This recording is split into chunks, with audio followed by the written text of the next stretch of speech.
मेरा नाम भविका बहन हेमंत भाई मायावंशी कक्षा 8।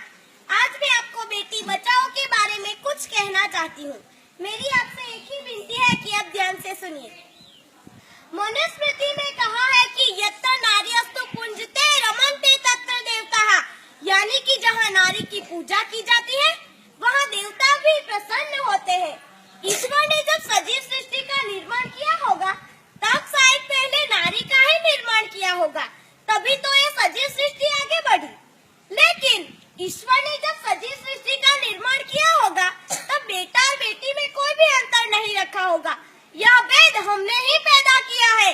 जब बेटा जन्म लेता है तब सब लोग खुशी से फूला नहीं समाते हैं और तरह तरह की मिठाई और पेड़े बांटने के लिए निकल जाते हैं। और जब बेटी जन्म लेती है तब सब लोग मायूस हो जाते हैं, जैसे कोई पहाड़ टूट पड़ा हो, बिजली गिरी हो। आखिर ऐसा क्यों? हाँ, हम लोग जानते हैं कि बेटी तो आखिर पराया धन है, पराया धन। वो बड़ी होकर ससुराल चली जाएगी और अपनी सारी कमाई की मुड़ी ससुराल वालों को दे देगी। और बेटा तो कुल का दीपक है, दीपक। वो हमारा वंश जारी रखेगा।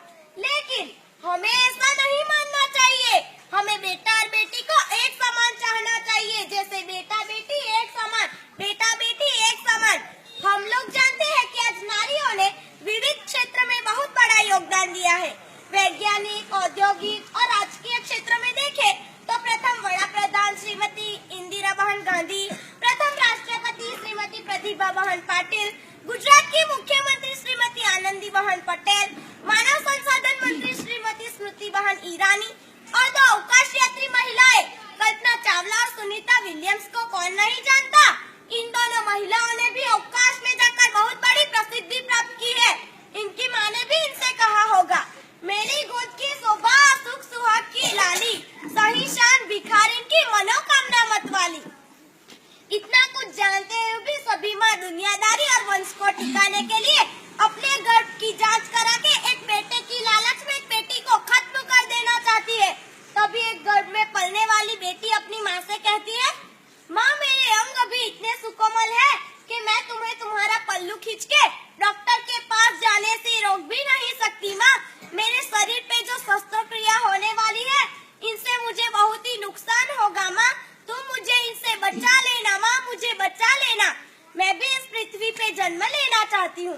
मैं भी आपको माँ कह के पुकारना चाहती हूँ। मुझे ज्यादा चीजों की जरूरत नहीं होगी माँ। मैं बड़े भाई या बड़ी बहन के पुराने कपड़े पहन लूंगी। मैं पापा के मुँह से प्यारी प्यारी नन्ही लाडली शब्द सुनना चाहती हूँ। मैं दादा दादी नाना नानी के मुँह से कहानियाँ सुनना चाहती हूँ। माँ, तुम मुझे जन्म लेने देना। माँ, मुझे मत मारना। माँ, मुझे मत मारना। तुम ही मेरी दुख और वेदना समझ सकती हो। तुम्हारा और मेरा रिश्ता सबसे करीब का है, जैसे एक जिस्म दो जान, एक जिस्म दो जान। तुम ही मेरी दुख और वेदना समझ सकती हो, क्योंकि तुम ममता की मुहूर्त जो ठहरी। मैं तेरे दिल का टुकड़ा हूँ मैं माँ, जान सके तो जान ले मुझको माँ, मेरी माँ, माँ मेरी माँ। माँ, तुम मुझे जन्म लेने देना, क्योंकि मेरी बहुत सारी तमन्नाएं हैं, जैसे कि मैं बड़ी होकर एक बड़ी इंसान बनूं और अपने पाँव पर चलकर इस दुनिया को देख सकूं और समाज में उजियारा कर सकूं। जो तुमने मुझे जन्म नहीं दिया तो मेरी सारी तमन्नाएं चकनाचूर होकर मिट्टी में मिल जाएगी। मेरे सारे सपने भी टूट जाएंगे। मेरी सारी आशाएं निराशा में बदल जाएगी। माँ, तुम मुझे जन्म लेने देना। और एक बात, अगर हम बेटियों ने ही जन्म नहीं लिया तो आपको दादी, भाभी, नानी, पत्नी, बहन कहने का अवसर कैसे मिलेगा?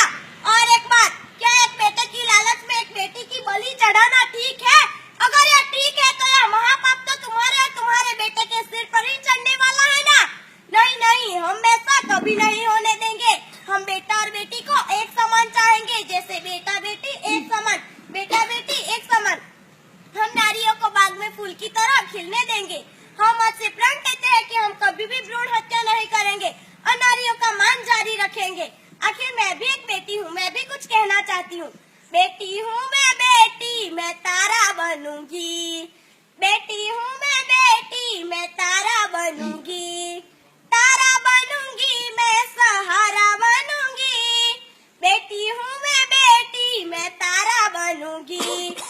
तन पे